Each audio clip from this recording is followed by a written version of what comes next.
podemos tener dentro de esta estructura jurídica, en el ius cogens no existe porque está impuesta. O sea, tú tienes la obligación de cumplir la norma, ius cogens. Ah, es que a mí no me parece que sea una buena costumbre. No, no, no. Acá está impuesto. ¿Y quién lo ha impuesto? Pues la sociedad internacional. Son normas básicas, ¿no? Entonces ahí surge un primer ejemplo, que es súper fácil de entender. El respeto al derecho a la vida. Esa es una norma ius cogens. O sea, antes de que exista todo el sistema de derecho internacional, no ha habido en el mundo ninguna nación que garantice el derecho a matar a otro. Nunca se ha garantizado eso en toda la historia de la humanidad. La garantía es siempre, la garantía es siempre proteger el derecho a vivir, no a morir, a vivir. Entonces, ese es un ejemplo clásico de norma ius cogens.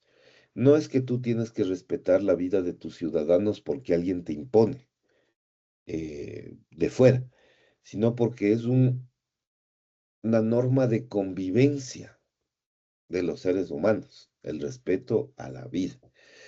Y ese es algo imperativo, es algo que está impuesto.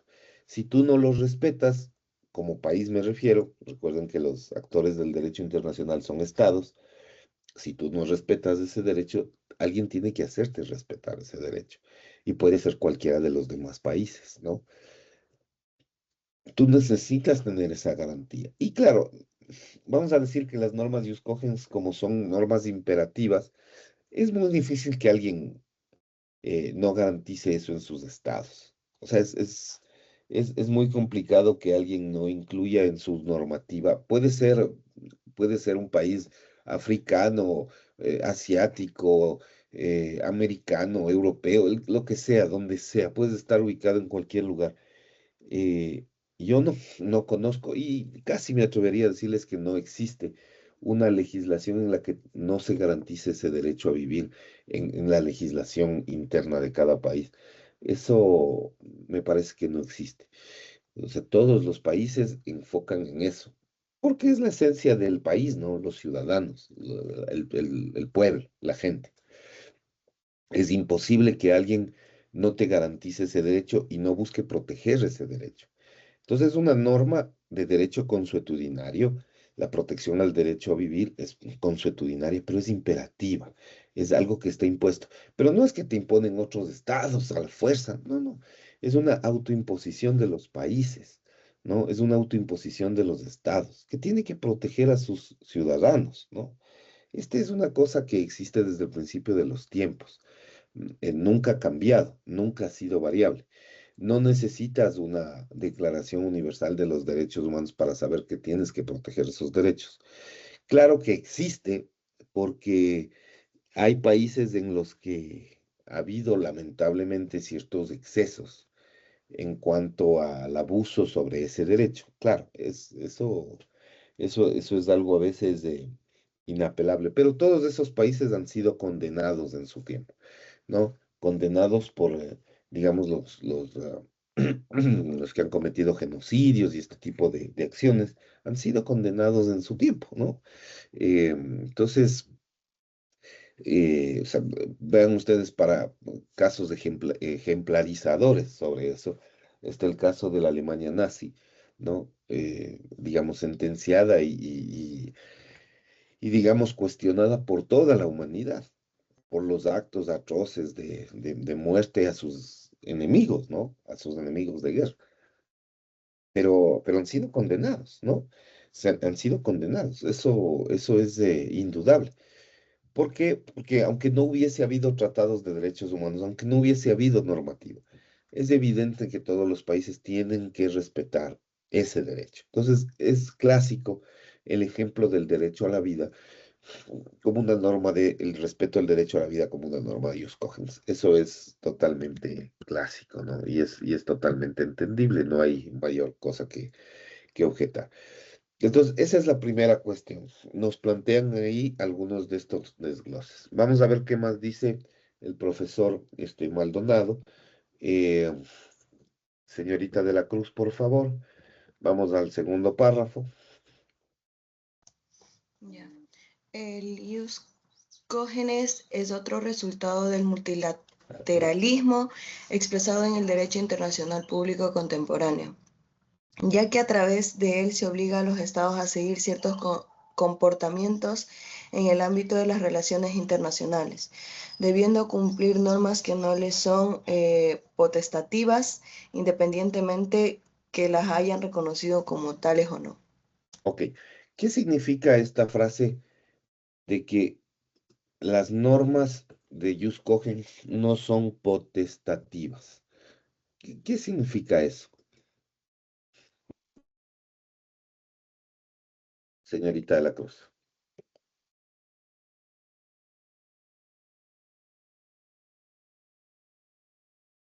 ¿Qué significa eso? ¿Qué quiere decir? Las normas jus cogens no son potestativas. Eh, O sea, que no, que como que no quedan a elección de la persona que decide en sí o no, sino sí. Ok, ok.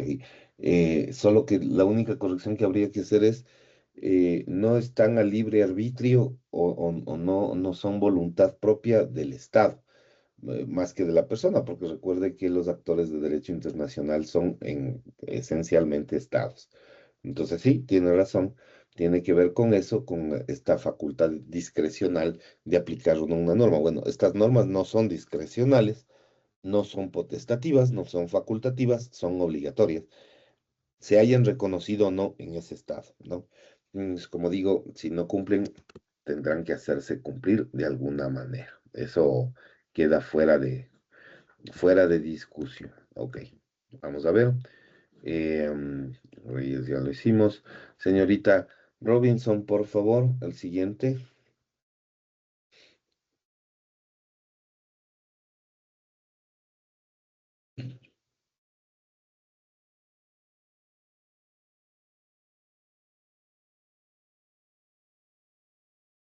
Señorita Robinson.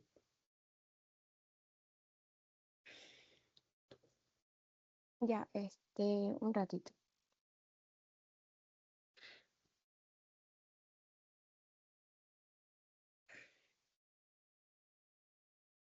Así el jus cogens constituye el conjunto de normas de obligatoriedad erga omnes, con carácter universal, cuyo contenido es tan sensible e importante para regular las relaciones internacionales, que su cumplimiento es de carácter obligatorio sin necesidad de que un Estado haya ratificado dichas disposiciones. Sin las mismas se encontrar se Contrario. encontraren contenidas en un tratado internacional y su observancia es fundamental para mantener la fraternidad entre los sujetos internacionales. Ok. em, ¿Qué significa esta idea de que se trate de normas erga omnes? ¿Qué significa eso? Que va para todos, o sea, que va a afectar a todos y va, Que, ajá, que son universales, ¿no? ¿Qué es lo contrario a erga omnes? Entre paréntesis, interpartes. interpartes. Interpartes, ¿no? Interpartes, es lo contrario al Gauss, interpartes. Ok. Sí, bueno, esa sería otra de las características. Como vemos, no son potestativas, es decir, no se pueden aplicar a mi voluntad, a la voluntad del Estado. Son erga omnes, es decir, no se aplican entre dos o más países estrictamente o no se aplican solo a uno, sino son universales, son generales, que de alguna manera está aquí, ¿no? En la propia definición, la universalidad, ¿no? O se utiliza esta palabrita general, ¿no? Pero claro, tiene una esencia de universalidad. Son erga omnes, se aplican a todos, funcionan de esa manera, ¿ya? Vamos a ver el siguiente, el siguiente párrafo. Señor Barrio, por favor. Profesor, disculpe, una es. 33 estamos viendo, no ha leído el documento, señor Barrio. 33.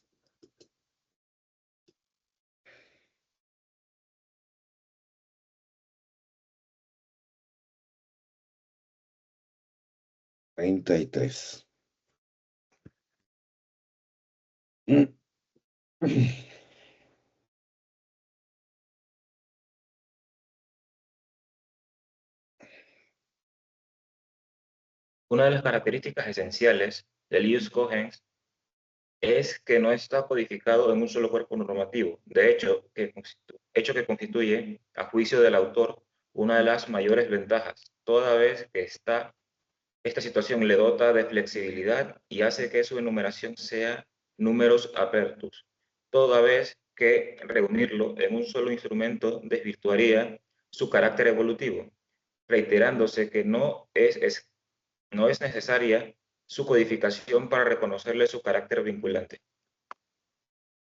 ¿Ok? ¿A qué se referirá esta idea de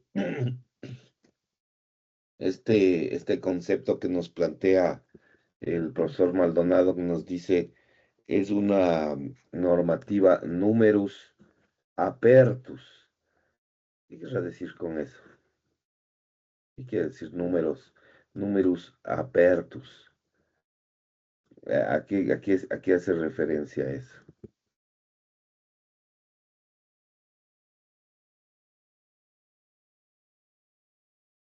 ¿Qué dice?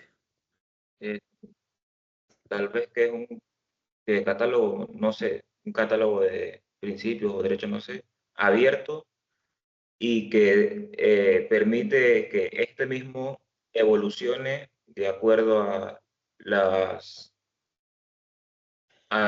no sé, a la comunidad internacional tal vez, lo que sea Eh, necesario en ese tiempo. ok, sí, bueno, la idea es bastante parecida. No es una palabra en latín muy difícil, ¿no? Números apertus es número abierto, ¿no? Número abierto, esa es la idea. Claro, lo que estamos planteando aquí es que en el jus cogens es un proceso normativo cambiante, ¿no? Porque hay ciertos elementos, ciertos derechos que con el paso del tiempo se van volviendo cada vez en cierta medida más importantes, ¿no? Con el paso del tiempo. Este, Eso es un tema que, digamos, tiene que ver con la evolución propia social, ¿no? Con la dinámica social propia. Hay cosas que son como, quizás es difícil decir que hay algo inmutable en la sociedad. Es bien complicado, digamos, casarse con un concepto, eh, que las cosas van cambiando. Quizás el único concepto que hasta ahora sabemos a ciencia cierta que puede ser un concepto inmutable es el concepto de la vida, ¿no? Del respetar el derecho a la vida. Quizás eso sí es inmutable, eso no ha cambiado nunca, no, a nadie se le ha ocurrido, bueno, uno no sabe las cosas que pasan con la sociedad, pero no creo que eso cambie. No ha cambiado nunca, así que no sé si eso en algún momento pueda variar. En todo caso, hay otro tipo de temas que sí son cambiantes, que sí tienen que ver con diferencias sustanciales en cuanto al ejercicio de derechos, sobre todo, ¿no? Entonces, por ejemplo, uno de los derechos que me parece que ha sido de los más flexibles en términos de cambio es el derecho a la propiedad, ¿no? Vean el derecho a la propiedad, el derecho a la libertad también, que quizás están un poco vinculados.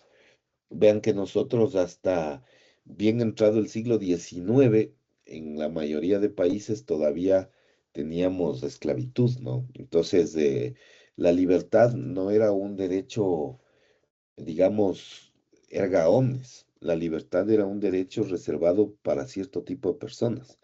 No había una libertad amplia.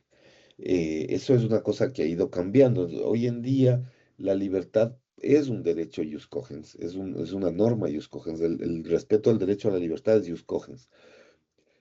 Y de hecho, si hay alguna restricción a la libertad personal, esa restricción es que es sancionada con mucha fuerza por las legislaciones, ¿no?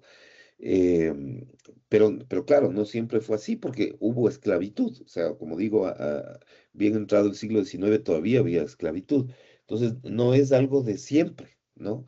Este tema del derecho, el respeto a la libertad no es un derecho que siempre se ha tenido en cuenta. Em, y esto, claro, tiene que ver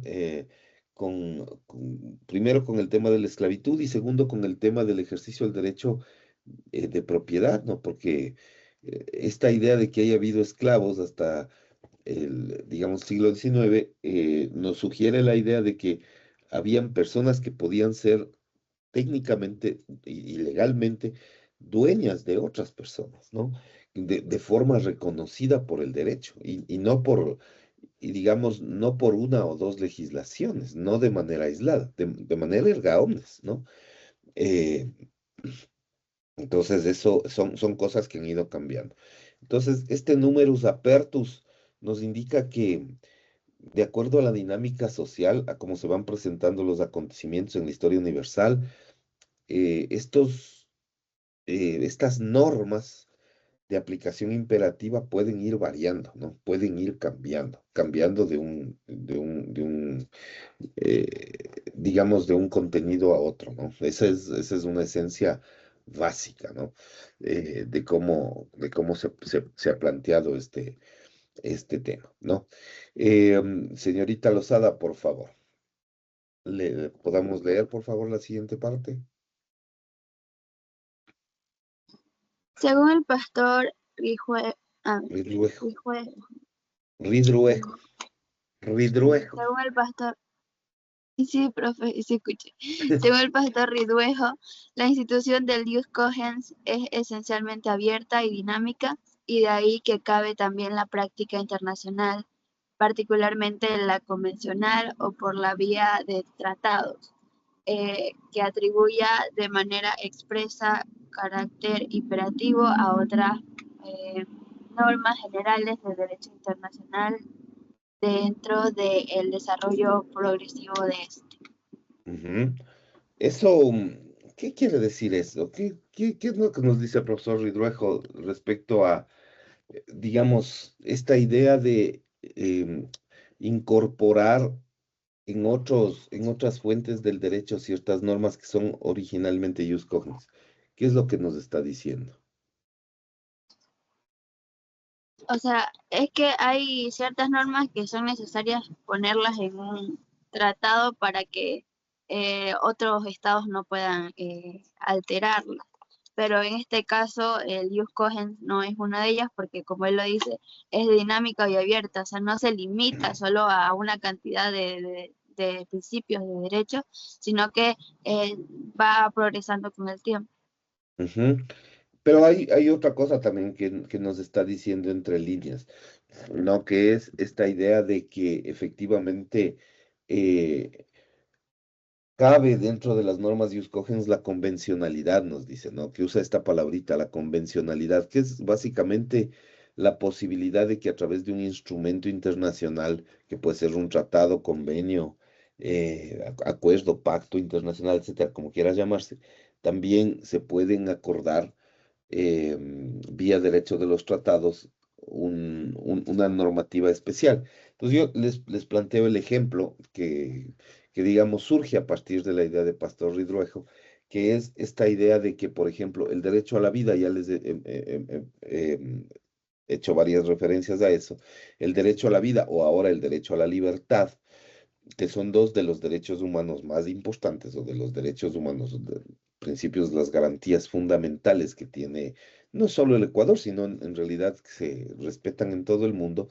Em, por ejemplo, en el caso latinoamericano, que es el nuestro, ¿no? El caso de América nuestra, nosotros en el espacio que nos ha otorgado la Organización de Estados Americanos, la OEA, nosotros suscribimos el llamado Pacto de San José, ¿no? Que ese es el ejemplo más clásico, ¿no?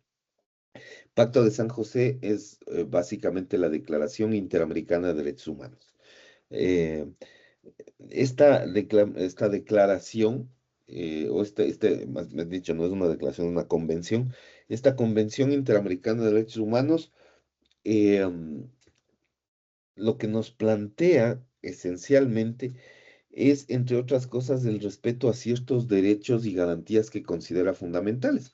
Y dentro de esta Convención Interamericana de Derechos Humanos, están estos dos derechos, el derecho a la vida y el derecho a la libertad, entre otros, ¿no? Porque ahí hay una lista bastante extensa de derechos que en América nosotros nos comprometimos a respetar. O sea, en la práctica, quizás no es necesario tener una convención como esa, ¿no? Eh, o sea, no es necesario decir a través de un instrumento internacional que la vida, la libertad, la propiedad, la honra, qué sé yo, ¿no? Todos los derechos que aparecen ahí sean de obligatorio cumplimiento o su respeto tiene que ser obligatorio. Quizás no es necesario un instrumento para decir eso, porque el jus cogens ya lo dice. O en las normas de derecho consuetudinario imperativo general ya está previamente establecido eso, la importancia y la trascendencia, la obligatoriedad de estas normas, ¿no? Entonces, tal vez no es necesario eso.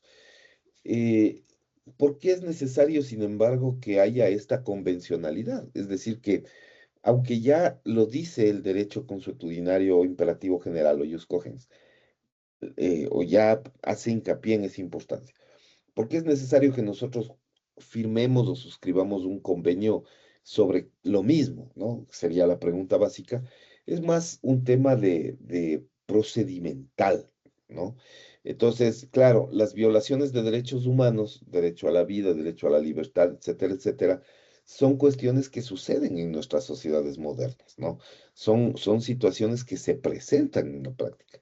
Entonces, ¿para qué es necesario en realidad? Yo creería que ahí hay una especie de complementariedad.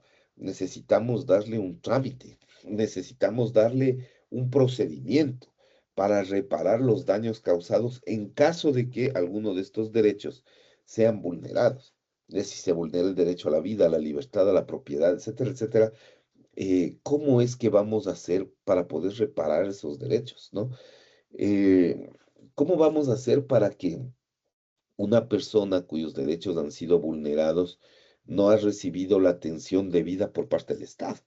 Que esa es la cuestión fundamental aquí, ¿no? Es decir, el Estado está obligado, por ser una norma ius cogens, a garantizar el respeto, el derecho a la vida, a la propiedad, a la libertad, a la salud, etcétera. Varios de estos derechos tienen que ser garantizados por el Estado, pero si no los garantiza, y después tú vas y reclamas el ejercicio de esa garantía, reclamas la reparación de los daños sufridos en función de ese irrespeto de esos derechos, y el Estado a través de sus funciones judiciales, no solo del Ecuador, sino de todos los países de América, el Estado a través de su función judicial, de sus cortes, de sus juzgados, de sus jueces, no te atiende, te niega el ejercicio del derecho, no te, no te, no te restaura tus derechos, no, digamos, no sanciona a los responsables. Si tu Estado no está haciendo eso, claro, aquí viene y aquí surge la razón por la cual necesitas un sistema de derechos humanos fuera del Estado, para que tú puedas reclamar ahí lo que tu Estado no te cumplió. Esto tiene que ver con esa convencionalidad.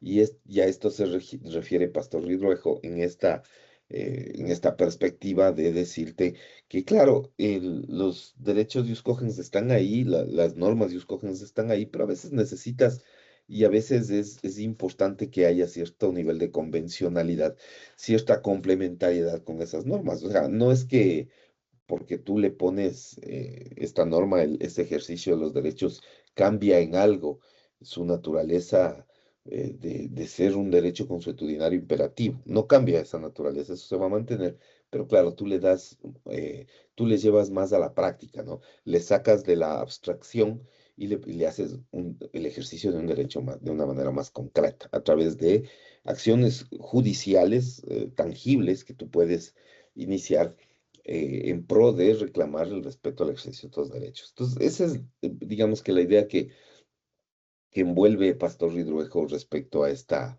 estructura, ¿no? Básicamente. Bueno, eso en cuanto a este tema. Y luego, claro, hay que fusionar esto con el derecho de los tratados. Y qué mejor que hacerlo en base a las disposiciones de la, digamos, Convención de Viena, que ese es fundamental. Entonces, vamos, ¿quién le toca? Señorita de la Cruz, por favor, el párrafo siguiente. A ver, sobre esto último, es importante mencionar que un gran avance en la evolución y consolidación del Ius Cogens lo constituyó su incorporación como normativa superior a cualquier tratado internacional en la Convención de Viena sobre el derecho de los tratados, que en su artículo 53 hace referencia a los tratados que pudieren estar en oposición con una norma imperativa de derecho internacional general, Ius Cogens. ¿Sigo? Sí, por favor. Ya. Es nulo todo tratado que, en el momento de su celebración, esté en oposición con una norma imperativa de derecho internacional general.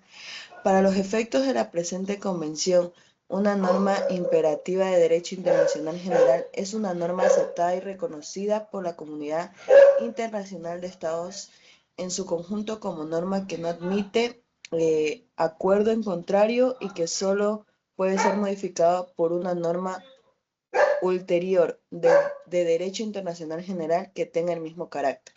Ok, muchas gracias. La pregunta ahí sería, primero, si todos los términos que están contenidos en ese artículo tomado de la Convención de Viena están claros, o si hay alguna pregunta respecto a esos términos. ¿Está claro? ¿Están todos claros? ¿Todos los términos claros? Sí. Bueno, nosotros aquí tenemos que subrayar algunas cuestiones, ¿no? Una primera cuestión que a mí me parece que, que es fundamental, eh, que tiene que ver con el derecho de los tratados, es que toda contradicción a jus cogens genera nulidad en el derecho de los tratados. Y esto sí es, le vamos a poner, le vamos a, a subrayar, porque eso sí es particularmente importante. O sea, mira la importancia de esto. La nulidad, ¿ustedes ya vieron derecho civil, contratos, obligaciones y contratos? ¿No ven todavía? ¿No se ve todavía? Bueno, en materia de derecho, en materia de relaciones, de obligaciones y derechos, digamos, no hay efecto más grave que la nulidad. O sea, la nulidad tiene un efecto que es letal, hace volver las cosas al inicio. Es como un reset, la nulidad, ¿no? O sea, si tú cuando estás llevando adelante una contratación civil, puede ser o comercial o lo que sea, o sea, contrataciones que son de nuestra vida diaria, ¿ya? Porque todo el mundo, en su vida, todo el mundo celebra por lo menos una vez, y en general se celebran muchos contratos, ¿no? Son contratos tácitos, ¿no? O sea, siempre hago mención al tema de que desde que tú sales de tu casa, eh, durante tu día puede haber una sucesión de contratos de orden civil o de orden comercial que tú vas cumpliendo durante el día. O sea, solo el hecho de, por ejemplo, subirte al bus y pagar el pasaje implica que has celebrado un contrato. Es tácito, ¿no? No necesitas firmar nada, pero es un contrato en toda regla, es un arrendamiento de servicios, donde tú pagas un precio y recibes un servicio. o sea, desde esa perspectiva, toda la vida del ser humano está rodeada de contratos. Y claro, en esta función contractual, el derecho de los tratados tiene esa percepción. El derecho de los tratados, como dijimos la clase anterior, se funda en un elemento trascendental, la voluntad del Estado. O sea, así como todos los derechos, todos los contratos consensuales se fundan en la voluntad de las partes. O sea, cuando vos te vas vamos a decir, al bar de la universidad y le dices a la señora, deme un bolón, y te dice la señora, sí, de acuerdo, tú has celebrado un contrato. O sea, claro, nosotros como somos abogados, quizás eh, eso es algo, digamos, a una persona que no estudia para abogado, que no es abogado, eso le pasa como, o sea, no es tan importante, pero para nosotros, o al menos a mí me pasa de que no puedo abandonar esa idea de que, claro, es una relación jurídica en la práctica, ¿no? Donde tú recibes un bien y pagas un precio, eso es un contrato. Y entonces, claro, ese contrato se funda en la voluntad, en la voluntad de que yo quiero comprar ese bolón y el otro quiere vender ese bolón. Eso pasa en todos los órdenes de la vida. Hay cosas, claro, hay contratos que deben celebrarse solemnemente por escrito, como cuando te compras un bien inmueble, un departamento, una casita, un terreno, qué sé yo. Y otras cosas que que se requiere solamente un acuerdo tácito, porque son consensuales, como la compraventa. Pero en el derecho de los tratados, este vínculo digamos, entre estados, se funda también en la voluntad del Estado, en en el compromiso de un Estado de querer hacer algo, ¿no es cierto? Para lo cual se obliga a través de un instrumento que es un acuerdo de voluntades, que es parecido al contrato, pero claro, evidentemente tiene otro nombre, que es la convención o el convenio o lo que sea. Pero, pero imagínate que todo ese, todo ese acuerdo de voluntades puede volverse nulo si vulnera una norma ius cogens. O sea, la importancia de las normas ius cogens es tal que no es que te dice, bueno, vamos a esa parte del convenio, bueno, le vamos a dejar como susceptible de ser subsanado, porque hay cosas que tú puedes subsanar en un contrato, ¿no? O sea, imagínate que en la contratación civil, hay ciertas cosas que tú puedes subsanar. Por ejemplo, si tú firmaste un contrato como, vamos a decir, como menor de edad, que ahí tienes nulidades absolutas y relativas. Pero imagínate que tú, si es que consigues el- la declaración posteriormente, ¿no? O sea, ya tú firmas el contrato es nulo, salvo que, dice la ley, tengas una ratificación de parte de tu representante o de la persona que está, digamos, que pueden ser tus padres, está ejerciendo tu patria potestad, o que está, este, o que está ejerciendo una curaduría, una tutoría, lo que sea. Con ese acuerdo de voluntad, el contrato tiende a subsanarse, es la palabra legal, ¿no? Se subsana, pero acá no. Acá no hay, no hay forma de subsanarle. O sea, te anula. Claro, el efecto de la nulidad es brutal, porque si es que tú no logras subsanar el contrato en derecho, las cosas deben volver al inicio, como estaban al inicio antes de celebrarse el contrato. Eh, eso es una cosa eh, súper fuerte en derecho, ¿no? Es un efecto súper grave. O sea, para nosotros como abogados, y quizás la gente, digamos, común y corriente no percibe la importancia de esto, pero nosotros como abogados lo percibimos porque nosotros trabajamos a diario en estas cosas. O sea, imagínate que a ti un contrato te declare nulo. ¿No? O sea, imagínate el error grave, porque puede ser declarado nulo porque tengas causa ilícita, porque tengas un incapaz relativo o absoluto dentro de tu contrato. Imagínate que no te hayas dado cuenta de una cosa así, que se te caiga un negocio, ¿no? Para tu cliente porque simplemente no contaste adecuadamente con todos los requisitos que necesitabas para la validez plena de tu contrato. O sea, tenaz, es una cosa tenaz. Entonces, cuando nosotros leemos esta disposición que está metida dentro de la Convención de Viena, no es poca cosa, no es una cuestión así superficial, es una cuestión de superfondo, una cuestión de fondo, ¿no? Te declara nulo. O sea, no es que te dice, bueno, puedes corregir, podrás subsanar en el futuro, puedes hacer alguna cosa que permita salir del problema, ¿no?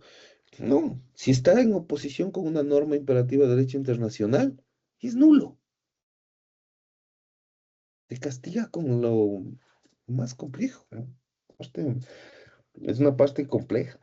Eh, entonces, claro, tú no puedes celebrar absolutamente nada que esté en contra de el Jus Cogens. Esto también tiene otra trascendencia eh, y que les voy a poner aquí. O sea, esto, bueno, pero ya dejo de compartir, que les voy a dejar anotado aquí. Esta disposición de la Convención de Viena, ¿no es cierto? Esta disposición implica también que una idea adicional, y es que el Jus Cogens es jerárquicamente superior al derecho de los tratados. O sea, esto no lo dice expresamente. O sea, ustedes pueden leer la norma nuevamente, ya la hemos leído ahora hace un ratito, pero en realidad no lo dice de manera así textual, ¿no? Pero claro, si le declara nula, quiere decir que efectivamente está sobre la norma convencional, está sobre el derecho de los tratados, porque implica una nulidad directa.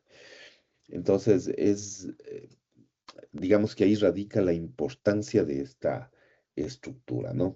Eso esencialmente. Ok.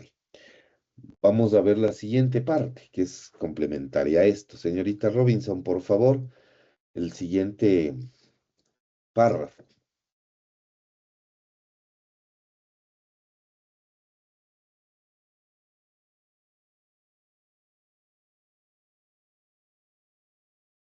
¿La? Señorita Robinson, ¿si me escuchó? Sí, sí, sí, profe. A ver, por Eh, favor.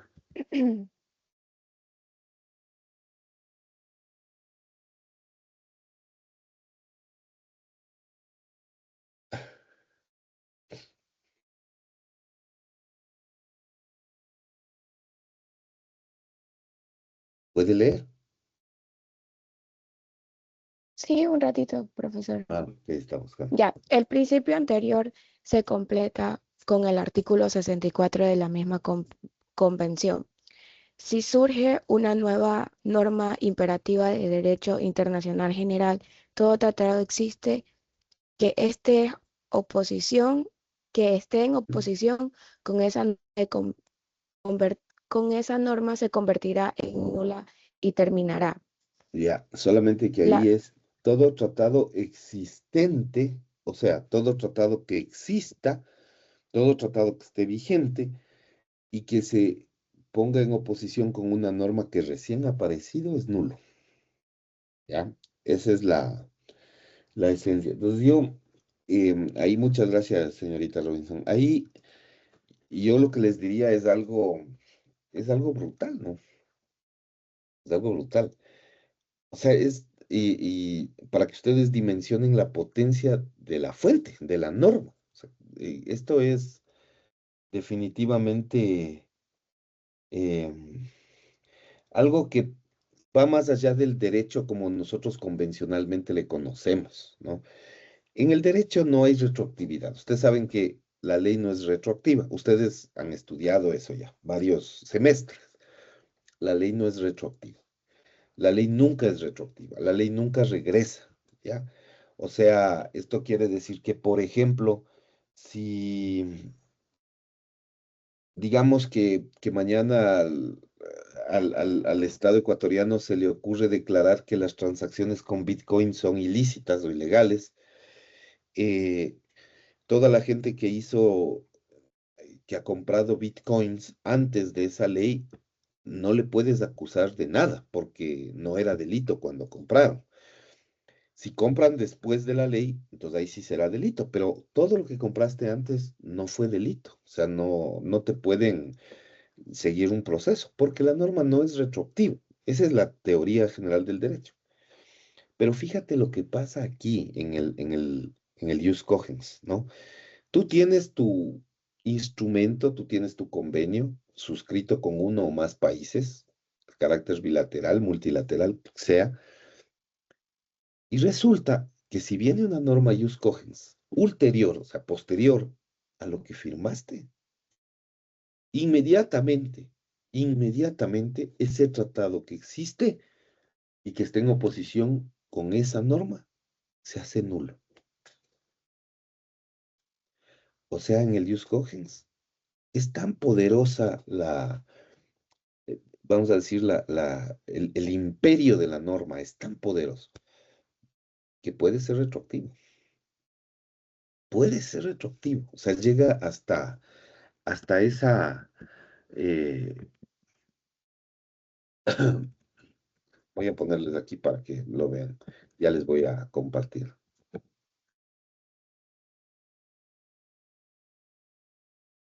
Es, eh, digamos que es la idea, ¿no? Ahí está. El ius cogens puede ser retroactivo. Voy otra vez esa salió de aquí.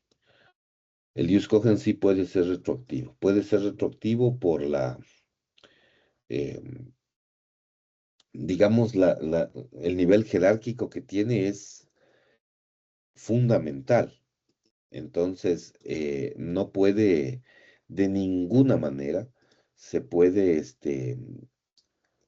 vulnerar esa estructura que tiene el derecho, ¿no?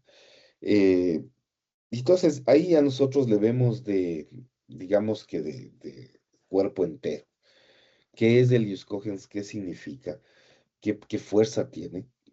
Y ya vemos nosotros que es evidente que no se parece a una norma del derecho de los tratados, no se parece a una norma convencional de derecho internacional público, sino que es una norma que está sobre todas, al punto que puede ejercer puede ejercer retroactividad en el ejercicio de las normas, ¿no?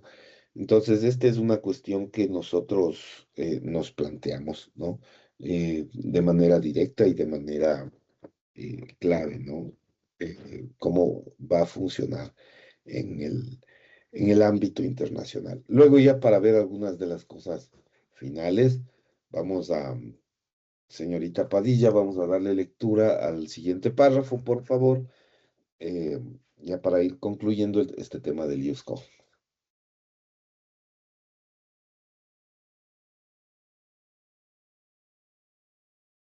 Ya, profesor. ¿Sí me puede decir por qué párrafo íbamos? Es que yo recién como que entré y recién abrí el Párrafo final de la documento. página 34.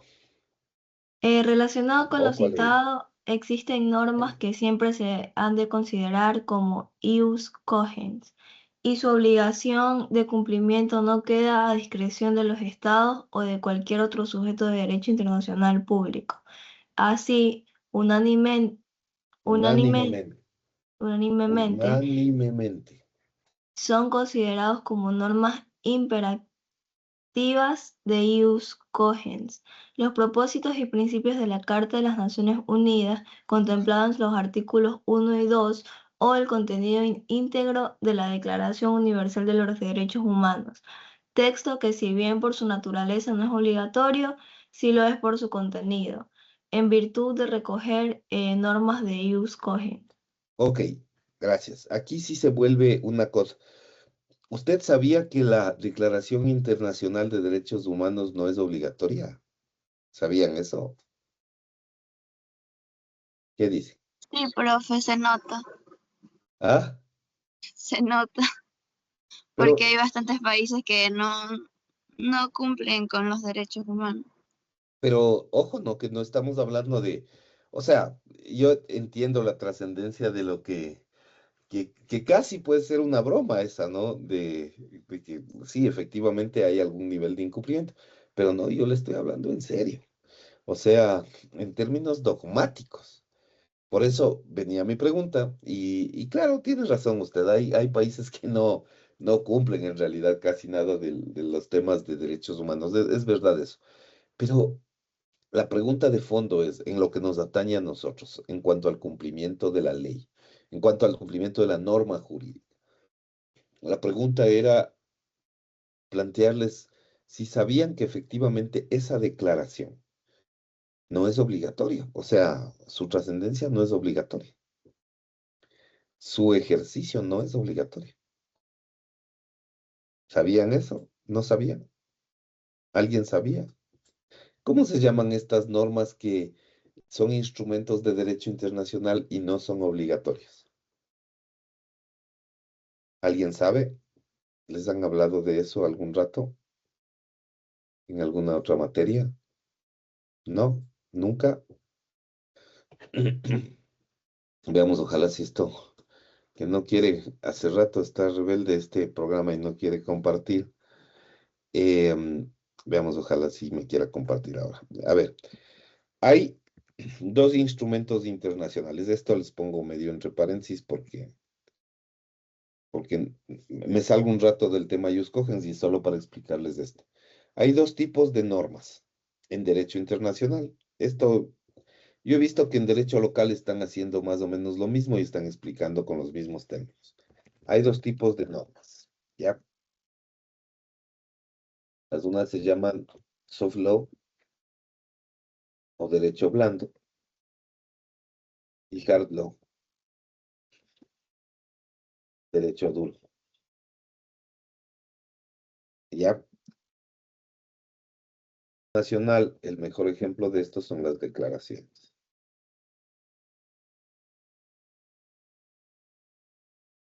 Y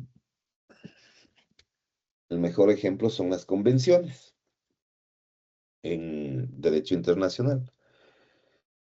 Y las declaraciones son simplemente manifestaciones de intenciones. O sea, nos parece que se debería hacer esto, se debería hacer lo otro. Son solo declaración de intenciones. La Declaración Universal de Derechos Humanos es eso, básicamente. Es una declaración de intenciones, en donde los países que estuvieron reunidos en las Naciones Unidas simplemente decidieron declarar que estaban de acuerdo con que ciertos derechos sean considerados como derechos fundamentales. Y se hizo una declaración de cuáles serían estos derechos, ¿no? Que deberían todos los países como proteger. Claro, lo que estaban haciendo en realidad era llevando o poniendo por escrito las normas ius cogens, porque todos los derechos que están establecidos en la Declaración de Derechos Humanos son ius cogens. Por una razón muy sencilla, atienden a, digamos que las necesidades propias de la gente, la vida, la libertad personal, la integridad personal, todos esos derechos tienen que ver con digamos, con todas las cuestiones inherentes al hecho de ser seres humanos. Entonces, claro, son normas ius cogens, ¿no? La garantía y el respeto a esos derechos constituyen normas ius cogens. Se pusieron en un instrumento, pero claro, tú no le puedes exigir a ningún país que respete derechos humanos en la práctica. No le puedes exigir. Eso es sentido común, es derecho consuetudinario imperativo, o sea, todos los países deberían respetar eso en sus propios nacionales. Entonces, claro, era como simplemente darle una guía al mundo, decir, bueno, estos son los derechos que consideramos importantes, respetarán, pero no son obligatorios, ¿no? Entonces, Legalmente quiero decir, no es obligatorio el cumplimiento. Sin embargo, esto pasa en todos los países del mundo. La Declaración de Derechos Humanos no es obligatoria. La convención sí es de obligatorio cumplimiento, porque en la convención el Estado acuerda no solamente que va a cumplir lo que está comprometiéndose a cumplir, sino también a someterse a un proceso judicial en caso de que no cumpla. Entonces, así como una norma de soft law, es decir, de derecho blando, es la Declaración de Derechos Humanos, que no es obligatoria, pero que muchos países la cumplen porque su contenido, porque los derechos que están contenidos ahí son jus cogens. Sí hay también, pues, declaraciones de derechos humanos que son obligatorias, porque los países se comprometieron a cumplirlas. Y yo ya les di un ejemplo al inicio de la clase, la Declaración Americana de Derechos Humanos, o el Pacto de San José, así se le conoce también, porque se suscribió en San José de Costa Rica. Entonces, ese Pacto de San José es obligatorio, ese sí es obligatorio, porque es una convención, es un convenio, es un acuerdo entre países, ¿no? Em, los dos tienen el mismo contenido, solo que el uno es obligatorio y el otro no. La Declaración de Derechos Humanos se cumple porque es jus cogens, el otro se cumple porque es derecho de los tratados. A la final, pero en la práctica nosotros diremos, bueno, finalmente es lo mismo, ¿no? Tienen que cumplirse, eh, pero claro, esto tiene la trascendencia de que cualquier acto que vulnere derechos humanos tiene varias opciones, ¿no? Si tú vas a la Corte Interamericana de Derechos Humanos, tendrías que usar la Convención como tu fuente normativa, porque ese instrumento hace referencia a un procedimiento que se lleva adelante en la Corte. Pero tú podrías usar otros mecanismos, o el Estado en tu representación podría usar otros mecanismos. Por ejemplo, ir a la Corte Penal Internacional de la ONU. Pero si tú vas a ir a esa corte, ya no puedes usar la Convención Interamericana de Derechos Humanos, tienes que usar la idea del jus cogens, porque eso es lo que va a tener valor allá. ¿Por qué? Porque efectivamente es un tema de jurisdicción, o sea, ¿a cuál de las cortes te vas a ir, ¿no? Eh, por ahí, si tienes algún problema en cuestión de derechos humanos y eres un nacional de alguno de los países de América, pero tu problema se dio no sé, pues en Alemania, en Francia, entonces, ahí ya, claro, quizás será la Corte Europea de Derechos Humanos la que te ayude. Y eso ya significa que tú vas a tener que irte a otra corte, pero ahí ya no te opera la Convención Interamericana de Derechos Humanos. Ahí quizás te opera la declaración. Y la declaración en base a una idea de jus cogens, que es más universal y que es erga omnes y todo lo demás. La otra solo se aplica a los países americanos. No podrías ir a demandar un caso europeo con una convención nuestra, ni tampoco nosotros podemos usar la Convención de Derechos Humanos de Europa digamos, como base normativa para reclamar derechos acá, porque la jurisdicción es diferente, no es aplicable. La Corte, de hecho, es otra distinta. Pero sí tienes estos pasos, ¿no? Porque podrían emplearse. En todo caso, esta es la idea genérica. Y eso es un poco lo que nos está planteando esta idea. La Carta de las Naciones Unidas, digamos, es otro ejemplo de jus cogens. La Carta de las Naciones Unidas contiene dos disposiciones, acabamos de leer, artículos 1 y 2, ¿no es cierto? Em, que tienen que ver en realidad con cómo se veía el mundo posguerra, ¿no? Ya les voy a mostrar para que ustedes se hagan una idea de cómo, o de qué es lo que nos plantean esos instrumentos, ¿no? Porque tengo derecho internacional, la Carta de la ONU está aquí, y a propósitos y principios 1 y 2. Artículo 1 y artículo 2. Estas son normas jus cogens, ¿no? Textuales. ¿Ya? Ahí está, Carta de las Naciones Unidas, ya les comparto para que ustedes le puedan dar lectura. Carta de la ONU. Ya. Ok. Señor Barrio, por favor, démosle lectura. Artículo 1.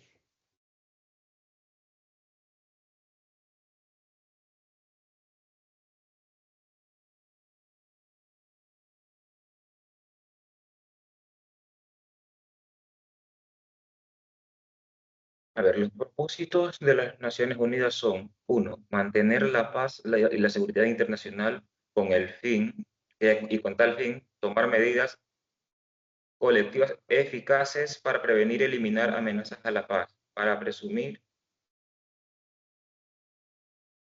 Suprimir. para suprimir actos de agresión u otros quebrantamientos de la paz, y lograr, por medios pacíficos y de conformidad con los principios de justicia y del derecho internacional, el ajuste o arreglo de controversias o situaciones internacionales susceptibles de conducir al quebrantamiento de la paz. Siga, por favor. De fomentar, de fomentar entre las naciones relaciones de amistad basadas en el respeto al principio de la igualdad de derechos y de la libre determinación de los pueblos, y tomar otras medidas adecuadas para fortalecer la paz universal. 3. La cooperación internacional en la solución de los problemas internacionales de carácter económico, social, cultural o humanitario, y en el desarrollo y el estímulo del respeto de los derechos humanos y las libertades, las libertades fundamentales de todos, sin hacer distinción por motivos de raza, sexo, idioma, religión, y servir de centro que armonice los esfuerzos nacionales para alcanzar estos propósitos comunes. Ok, muchas gracias. Señorita Lozada, por favor, artículo 2.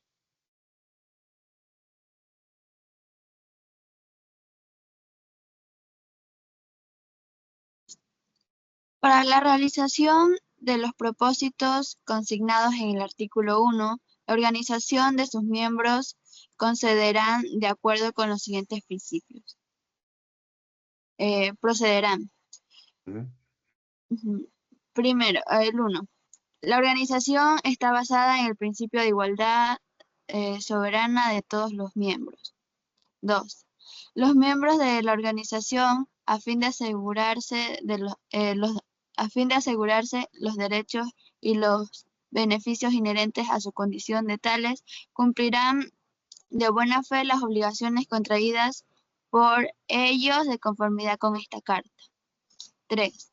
Los miembros de la organización arreglarán sus controversias internacionales por medios pacíficos, de tal manera que no se pongan en peligro la paz y la seguridad internacional ni la justicia. 4. Los miembros de la organización en sus relaciones internacionales se abstendrán de recurrir a amenazas o al uso de fuerza contra la integridad territorial o la independencia política de cualquier Estado, o en cualquier otra forma incompatible con los propósitos de las Naciones Unidas. 5. Los miembros de la organización prestaron. Está bien, pues, es una traducción de... Disculpas por las faltas ortográficas que tiene, pero es una traducción directa que ha hecho las Naciones Unidas y es el texto oficial que aparece ahí. Pero sí tiene faltas ortográficas, hay que reconocer eso. Es alguien que no maneja 100% bien el español. Siga, por favor. Los miembros de las organizaciones prestaron a esta toda clase de ayuda en cualquier acción que ejerza de conformidad con esta carta, y abstendrán de dar ayuda a Estado alguno contra el cual la organización estuviere ejerciendo acción preventiva o coercitiva. 6. La organización hará que los estados que no son miembros de las Naciones Unidas se conduzcan de acuerdo con estos principios en medida que sea necesaria mantener la paz y la seguridad internacional. 7. Ninguna disposición de esta carta autorizará a las Naciones Unidas a intervenir en los asuntos que son esencialmente de la jurisdicción interna de los estados, ni obligará a los miembros a someter dichos asuntos a procedimientos de arreglo conforme a la presente carta. Pero este principio no se opera a la aplicación de las medidas coercitivas prescritas en el capítulo 6. 7. Ah, 7. Leí mal. Ok, gracias. Sobre todo ¿no? Sobre todo esta disposición que les subrayo. Claro, el tema es, aunque no sean parte de las Naciones Unidas, como se trata de normas ius cogens, la organización va a hacer que se cumplan, ¿no? Se cumplan esas medidas.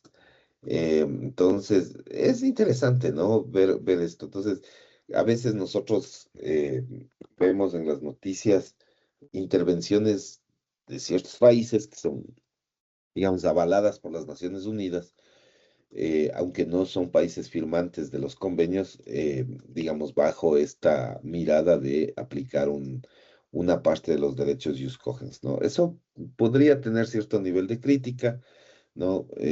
No digo que no, puede ser algo que suceda, pero sobre todo esta disposición que hemos leído, ¿no? Es bastante esclarecedora en ese aspecto.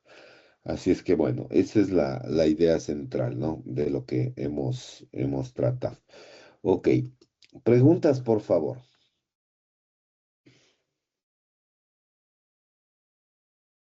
¿Está claro el tema? ¿Sí? ¿Está claro? ¿Está totalmente claro? Sí, ok. Bueno, eso en cuanto a esta estructura. Nos queda ya en la práctica solamente vamos a plantearnos, nos quedan los actos unilaterales de voluntad. Esa es la última parte, ¿no? De las, digamos, fuentes principales. Ya les voy a poner aquí. Ya. Es como vamos a ponerles a los actos unilaterales de voluntad. Ya me dejo de compartir. Esto es lo que nos plantea el profesor Maldonado y es en realidad funciona de esa manera. Cuando nos referimos a actos unilaterales de voluntad, hay ocasiones en las que los países deciden por ABC de razones llevar adelante alguna acción que en esencia tiene un carácter interno. Ustedes tienen a la mano el instrumento, el documento del profesor Maldonado, ¿no? En realidad el texto de Maldonado se refiere a estos actos, ¿no? Casi todo el texto eh, es una estructura asociada a este tipo de actos. Es un texto que se va por ahí. Yo le uso en realidad a este texto para explicar un poco el tema de las fuentes, porque me parece súper fácil, ¿no? Es un texto muy didáctico. Me parece que en general, si uno hace una lectura detenida, todas las fuentes del derecho están bastante bien explicadas. Esta parte de los actos es la parte esencia de todo el texto, entonces se dedica más a eso después y ustedes pueden profundizar en eso. Para nosotros ya como materia, esa parte no nos interesa demasiado, nos interesa más otras cosas como el derecho a los tratados mismos, eh, que es la columna vertebral del derecho internacional público contemporáneo. Y claro, bueno, para eso utilizamos otros instrumentos, entre ellos la Convención de Viena. Pero en términos generales, hay ciertos actos que surgen de la legislación interna de cada estado, que si bien son actos propios de los procesos internos del estado, suelen generar afuera del estado efectos jurídicos. Entonces, ¿Qué es un acto en la práctica? ¿Qué es un acto unilateral de voluntad? Es un acto interno de un Estado que causa efectos jurídicos en otro u otros. ¿Ya? Hay una figura jurídica, vamos a decirle, símil, o sea, parecida en la legislación interna de los países. Nosotros la tenemos, está en el Código Civil, se llama la agencia oficiosa y, y está integrada en el Código Civil, o la gestión de negocios ajenos se llama también, ¿no? Agencia oficiosa o gestión de negocios ajenos está en el Código Civil, es un cuasi contrato. Y ustedes, bueno, ya cuando vean contratos y obligaciones, ya seguramente van a analizar ese contenido. En derecho internacional hay una figura que es esta de los actos unilaterales de voluntad, que es parecida, pero que, digamos, generalmente tiene esta trascendencia de crear obligaciones y derechos en otros estados. Entonces, yo les voy a plantear el ejemplo que me parece el más fácil por excelencia, es el de la ayuda humanitaria. Ese es el ejemplo más fácil de entender de un acto unilateral de voluntad. Cuando un país, por ejemplo, el Ecuador, recuérdense ustedes, en el 2016 sufrió el terremoto, eh, es un desastre natural, muchos países alrededor del mundo empezaron a enviar al Ecuador ayuda humanitaria. O sea, de todo, ¿no? Algunos países nos enviaban médicos para que traten de atender a las víctimas, otros nos enviaban vituallas, ¿no? Agua, comida, ropa, frazadas. eh, Algunos países enviaban cierto tipo de ayuda económica, ¿no? O sea, dinero para que se pueda comprar cosas y tal. La ayuda humanitaria es en esencia algo a lo que nadie está obligado. O sea, nadie te obliga a hacer eso. Nadie le obliga, digamos, al gobierno de Alemania, de entre los gobiernos que nos mandaron cosas, por ejemplo, como Francia, Alemania, España, Italia, Bélgica, un montón de países nos mandaron cosas. ¿Estaban ellos obligados a hacerlo? No, no estaban obligados. Quisieron hacerlo como una función de solidaridad con el pueblo ecuatoriano que había sufrido un desastre natural, pero no estaban obligados. Entonces es un acto unilateral de voluntad. ¿Qué es lo que tienes que hacer? Claro, en tu propio país, en el sistema interno, cuando tú quieres ayudar, tú generas una función de un acto administrativo, que es el que permite que te entreguen esas vituallas. O sea, esas vituallas surgen del dinero del fisco de cada país. O sea, suponte tú Alemania nos mandó comida, me parece. Mandó mucha comida, Alemania. Claro, ¿de dónde sale esa comida? Sale del presupuesto alemán, pues digamos, del dinero, ¿no? Que tienen ellos del fisco. Eso mandaron. Ellos no tenían obligación de hacerlo, pero quisieron hacerlo como una muestra de solidaridad. Ellos tienen que seguir su procedimiento. Yo no sé cuál será el procedimiento interno que usen los alemanes para autorizar una entrega, un regalo básicamente de vituallas, ¿no? De dinero. O sea, no sé cómo será el procedimiento interno y en realidad no interesa, porque lo que interesa es que efectivamente el momento en que ellos entregaron esas vituallas, esos instrumentos, llegaron al Ecuador y en el Ecuador, pues simplemente nosotros recibimos. En el Ecuador te genera también una obligación respecto de esas vituallas que estás recibiendo. ¿Por qué? Porque dentro del sistema del Ecuador, todo lo que ingresa al Ecuador tiene que estar registrado entre los ingresos del fisco, claro, del sistema público. Entonces tú recibes, puede ser que recibas dinero, ese dinero tiene que entrar al presupuesto del Estado para que de ahí se direccione a, no sé, va a ser la reconstrucción, la limpieza, digamos, atender enfermos, lo que sea. Si son vituallas, igual tiene que entrar para que luego tú repartas a través de los sistemas públicos. Entonces todo te genera un proceso. Eh, Como digo, nadie está obligado a hacerlo, es un acto unilateral del Estado que lo hace en favor de otro por una cuestión súper puntual, que en este caso es un desastre natural.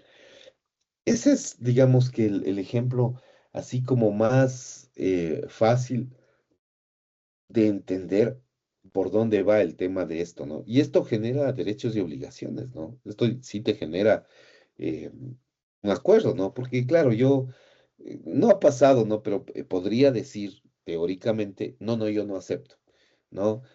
Ahora que andamos en un momento histórico medio extraño por, digamos, eh, por estas diferencias políticas que existen a nivel de, digamos, de altas autoridades de los estados. Nosotros ahora que andamos peleados con Colombia, con México, Dios no quiera si pasa algo allá y nosotros queremos mandar ayuda, podrían decirnos los mexicanos o los colombianos, no, no, de ustedes no quiero nada. Podría pasar, ¿no? No ha pasado.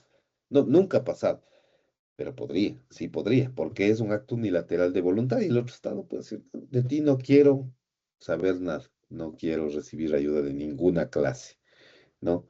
En esos casos no ha pasado, pero pueden haber otros casos, ¿no? A mí se me ocurre que hay un acto que es, que tiene que ver con la guerra también, porque no solamente es un tema de atención de necesidades puntuales por desastres naturales, que ese es el ejemplo más clásico, sino, por ejemplo, Estados Unidos hace algunos años ya ha dotado de armamento militar a Ucrania, por ejemplo, para que se defienda contra Rusia en la guerra. Eso es un acto unilateral de voluntad, ¿no? Eh, pero la diferencia, y les planteo justamente esto porque la diferencia entre los dos es que en términos generales, para que un acto digamos, un acto unilateral de voluntad siempre tiene que ver con ayuda a otro, no tiene que ver con una agresión. Entonces, claro, uno podría pensar un acto unilateral de voluntad que genera efectos legales es la declaratoria de guerra o la guerra. Y no, esos no se consideran actos unilaterales de voluntad porque el acto unilateral de voluntad es una fuente de derecho internacional público, es una fuente de derecho, es una norma, ¿no? Que genera efectos jurídicos, pero en cambio la declaratoria de guerra o la guerra en sí misma es una agresión. Eso no tiene el mismo carácter, no tiene el mismo peso. Entonces, digamos, si uno pretendiera pensar en que la agresión rusa a Ucrania constituye un acto unilateral de voluntad, pues no es así, es un acto violatorio de la soberanía del otro. En cambio, claro, el apoyo de Estados Unidos a Ucrania, ese sí podría considerarse un acto vamos a decir, de un acto unilateral de voluntad porque estás entregando armas para que el otro se defienda, ¿no? Ahora hay que ser honestos, hay que medir con la misma vara. Eh, También está el otro caso, el caso de Palestina, donde Estados Unidos también ha intervenido. Pues ahí Estados Unidos no ayuda, ahí agrede, en cambio, o en Irán también. Pues ahí, digamos, hay estos temas, ¿no? Estos temas eh, que, digamos, nos ponen en un mismo parangón la, toda esta estructura. Esto es algo que puede suceder, ¿no? Es algo que puede plantearse como una cuestión de derecho internacional. Claro, tiene que declararlo un tribunal, ¿no es cierto? Pero están ahí los ejemplos. En todo caso, esta idea de la solidaridad es muy clara respecto de eso, ¿no? Es muy clara respecto de estas estructuras y de estas formas como nosotros vemos todo el esquema. ¿Preguntas, por favor?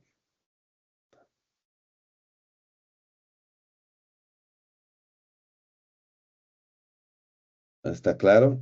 Señorita Lozada, ¿preguntas?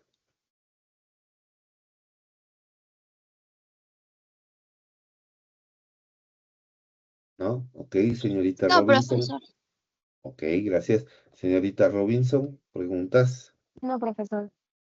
Ok, señor Barrio, ¿preguntas?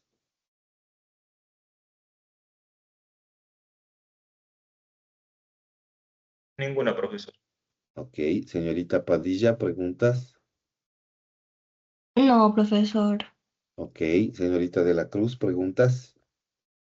No, profe. Ok, vamos a hacer un break. eh, unos 15 minutos, 9:05 nos reunimos nuevamente para seguir con la clase.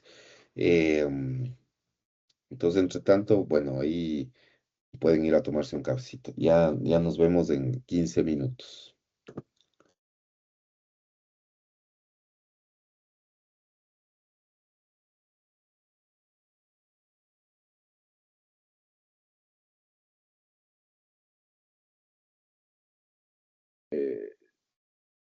Digamos, un seguimiento directo y entonces ahí nosotros vemos cómo, eh, de hecho, digamos, ahora tienes unos aviones supersónicos que no pueden ser captados en vivo y en directo, ni siquiera los radares los captan, o tienes barcos súper especializados o materiales de ataque, casi no hay enfrentamientos cuerpo a cuerpo, ¿no? Casi todo es a través de aviones y bombardeos y misiles y eso, pero ya casi que no hay estos enfrentamientos que sí se podían ver, digamos, incluso en la Segunda Guerra Mundial, que son cuerpo a cuerpo, ¿no?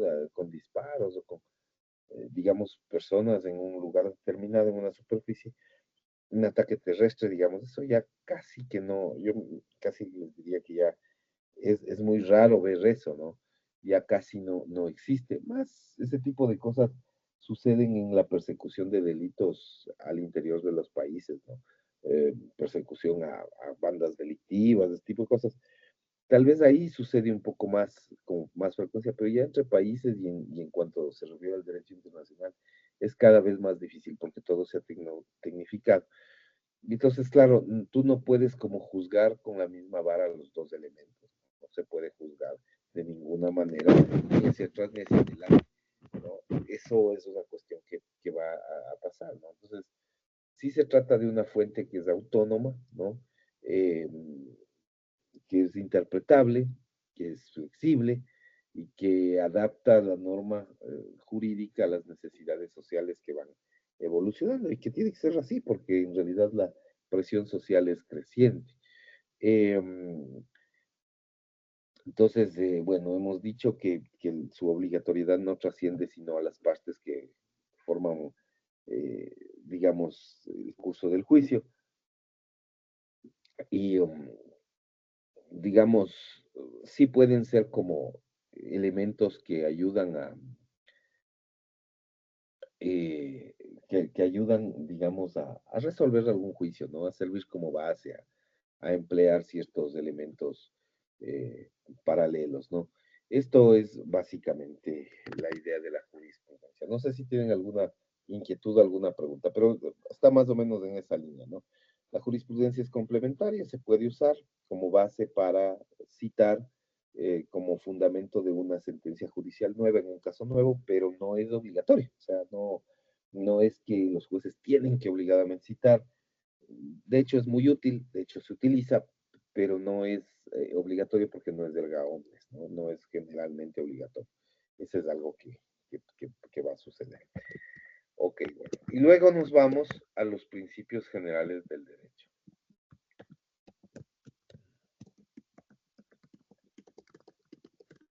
Ya, los principios habíamos dicho como punto de partida al inicio de la clase, por la pregunta que les hacía sobre el jus cogens, si era una norma o era un principio. Los principios no son vinculantes, ¿no? Quizás en derecho local podrían haber algunos principios vinculantes. O sea, se me ocurre que, por ejemplo, el principio de la protección integral de la niñez y la adolescencia es un principio vinculante en el derecho. El debido proceso es un principio vinculante en el derecho local. Pero a nivel internacional, los principios generales no son vinculantes. Y no son vinculantes por una razón práctica. Los principios responden a un tipo de visión legislativa, a un tipo de visión dogmática jurídica. Los países, cada uno de los países, mantienen su propio sistema de derecho. Y esto es algo que va a cambiar de un país a otro. Es difícil que todos los países seamos uniformes en eso. Vean, nosotros, por ejemplo, aquí en Latinoamérica hemos seguido una doctrina de corte romanista, o sea, nuestro derecho, si uno va viendo el desarrollo histórico del derecho ecuatoriano, uno termina en Roma, ¿no? Terminas en el derecho romano. Si tú haces un recorrido inverso a través de la historia, tú te regresas al derecho romano. El derecho romano es la fuente esencial del derecho ecuatoriano, ¿no? O sea, claro, tú dices, por ejemplo, ¿cuál es la norma principalísima que se ha utilizado en materia de derecho civil, por ejemplo, de Ecuador, que es el más antiguo? Es el código de Andrés Bello, ¿no? El Código Civil chileno, de Andrés Bello, el profesor Andrés Bello. Pero Andrés Bello no se le ocurrió todo eso de la nada. Tiene un fundamento, que es el Código Napoleónico también.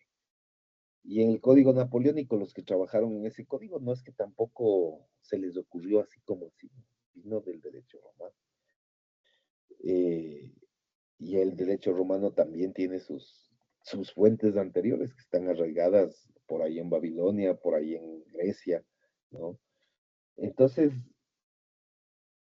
o sea, toda esta estructura tiene una historia, tiene una línea, ¿no? De nacimiento.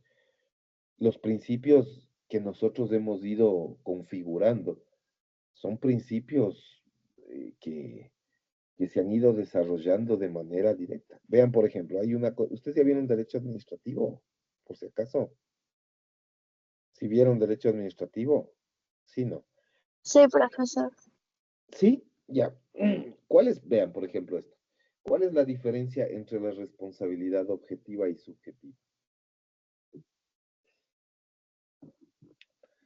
¿Qué tipo de responsabilidad hay en derecho administrativo? ¿Objetiva o subjetiva?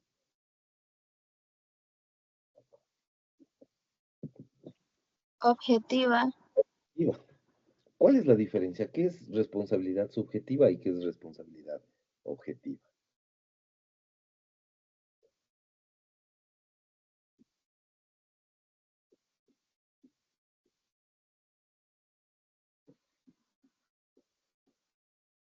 ¿Qué es la responsabilidad subjetiva, por ejemplo?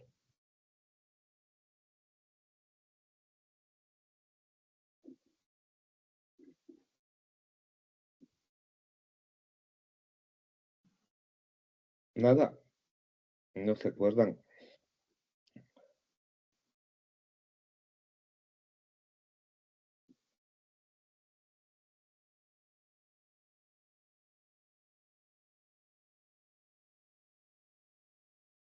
¿Qué dice? ¿No se acuerdan? Uy.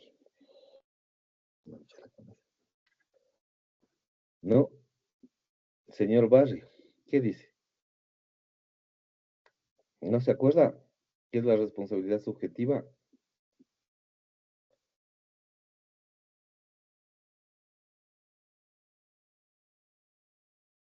Disculpe, profesor, ¿me puede repetir bien la pregunta? Que no la escucho porque está muy bajito el volumen. ¿Qué es la responsabilidad subjetiva? ¿Está bajo el volumen mío? Sí, eso, pensé que era mi computadora, profe. Ah, entonces sí es. A ver, déjeme. Espérenme un ratito. Espérenme un ratito. Ya, sí, en la web se daña el sonido. En la web se daña el sonido. Este es un Profesor, tema. yo sinceramente no recuerdo que hayamos visto de responsabilidad objetiva y subjetiva, solo de la responsabilidad positiva y negativa del Estado. Ahí sí. Pero Ya, bueno. No, chuta, eso es importante entender eso, porque todo el ejercicio del derecho administrativo tiene una relación directa con ese tema. A ver, déjeme, a ver, ya les voy a ver si es que funciona bien aquí.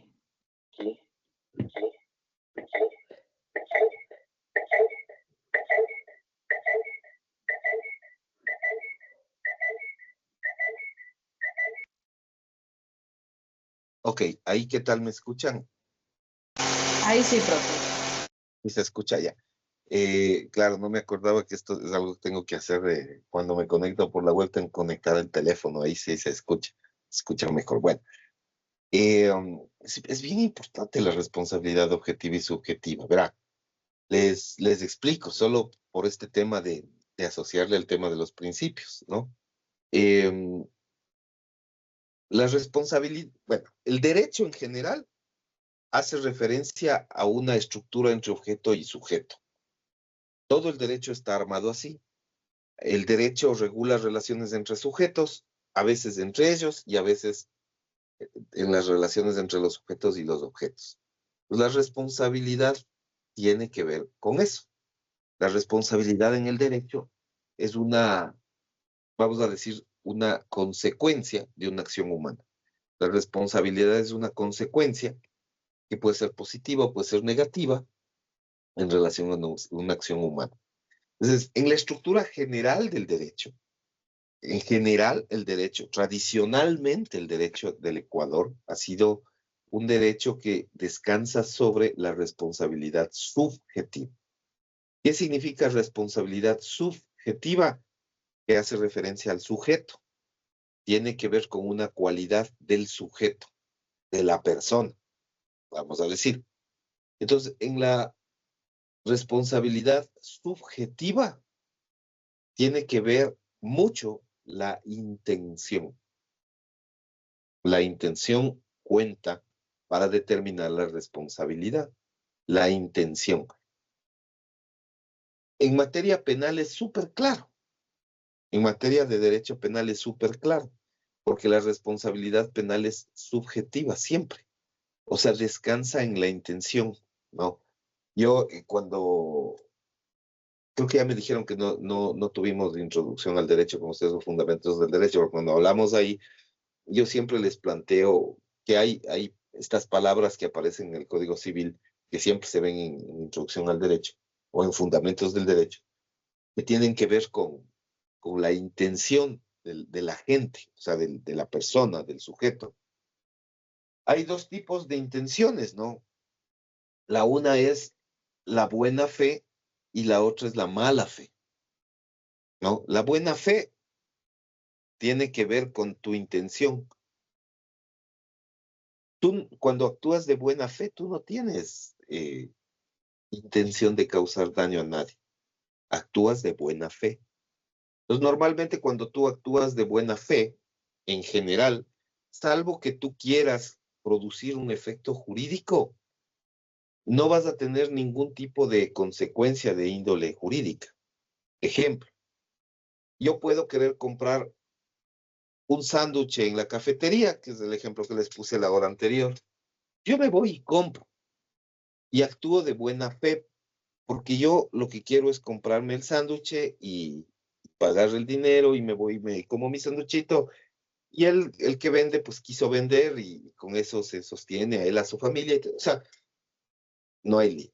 O sea, no, se produce un efecto jurídico que yo quiero que se produzca, que es entregar una parte de mi patrimonio en dinero y recibir un bien a cambio. Esa es mi intención. Eso es de buena fe. Buena fe. Yo puedo tener mala fe. Y yo me voy a hacer esta acción, pero yo tengo un billete que es falso.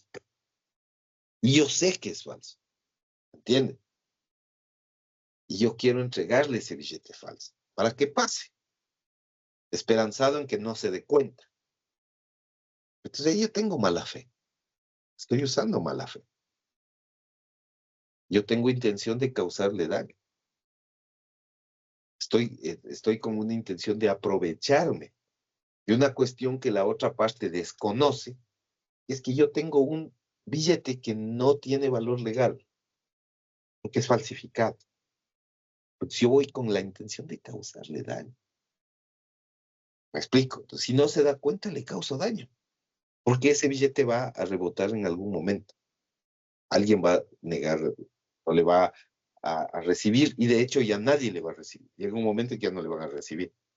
Entonces, ahí hay una intención de causarle daño. Eso el derecho lo valora.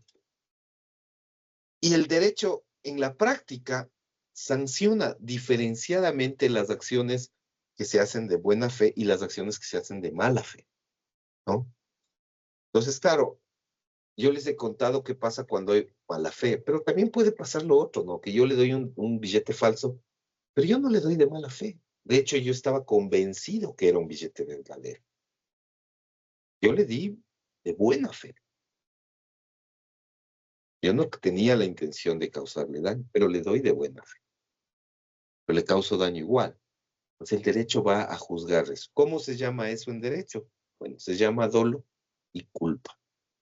Dolo, la intención positiva de causar daño, y culpa, la negligencia, impericia, inobservancia de leyes y reglamentos. Ya, esa es la responsabilidad subjetiva. El derecho te regula eso. Entonces, claro, en materia de penal, por ejemplo, es súper claro cuando hay dolo y cuando hay culpa. Y el derecho te juzga referente a tu culpa y a tu intención. Entonces hay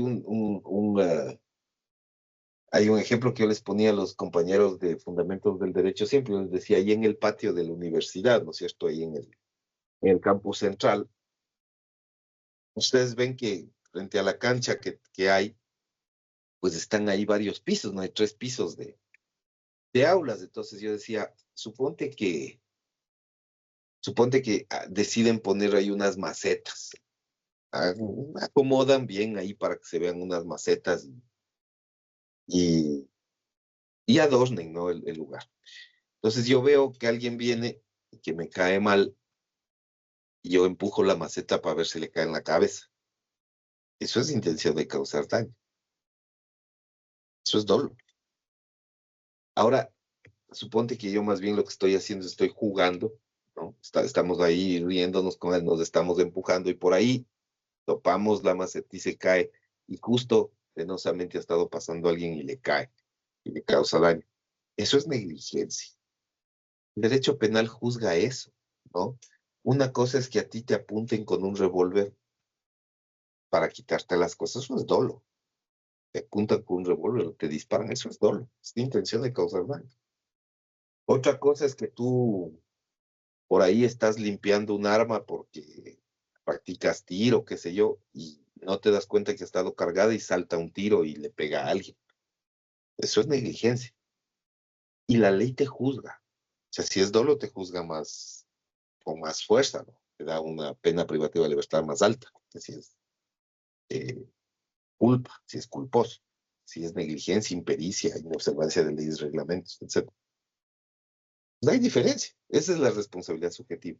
En materia administrativa no es responsabilidad subjetiva, es objetiva. Versa sobre el objeto. Versa sobre el objeto. Entonces, por ejemplo, cuando a ti viene el municipio y te dice, usted ha construido aquí en esta calle, violando el retiro, porque en toda normativa en Esmeralda estoy seguro que también las ordenanzas municipales de Esmeraldas te dicen que tú desde del filo de la acera tienes que guardar un retiro, no sé cuánto será, 5 metros, 3 metros, acá en Quito es 3 metros. No sé, en Esmeraldas debe ser algo parecido, 3 metros, 5 metros, tienes que guardar el retiro. O sea, no puedes construir en el filo, tienes que entrar. Por muchas razones, por temas de seguridad, porque en la acera están los cables eléctricos, por ejemplo. Te puedes pegar porque es un riesgo para ti mismo. Estoy seguro que hay una regulación así. Entonces, claro, cuando tú construyes, y estoy hablando en el aspecto dogmático, porque yo sé muy bien que en algunas ciudades no hay respeto por eso, pero cuando estamos hablando en este sentido dogmático, en este sentido en esta idea de que básicamente hay, digamos que el supuesto es el cumplimiento de la ley. Si el municipio llega, mira tu construcción y tú has construido violando el retiro, el municipio puede derrocar tu obra. Tiene la competencia para derrocarte la obra. Y ahí no te mide intención. Ahí no entra a medir la intención. Ah, pero es que vea yo, sí construí, pero es que lo que pasa es que no medí el espacio. O sea, medí, pero creo que ha estado mal medido. La negligencia, ¿no? Bueno, eso no importa. Igual te van a derrocar. Porque la responsabilidad no versa sobre el sujeto. O sea, no te mira si tú hiciste eso con intención de causar daño o sin intención de causar daño. No mira si lo hiciste con dolo o con culpa, no. Mira que hay un incumplimiento y te sanciona por el incumplimiento, más allá de que haya dolo o culpa. En derecho administrativo no existe responsabilidad subjetiva. Es subjetiva. Eso se ve mucho más claro, por ejemplo, en el campo que yo manejo, en el campo ambiental. Si tú tienes una fábrica que descarga contaminantes al río, nadie dice que tú no puedes hacer eso. O sea, yo me llevo mal con los que viven aguas abajo del río. Me llevo mal con toda esa gente que vive aguas abajo.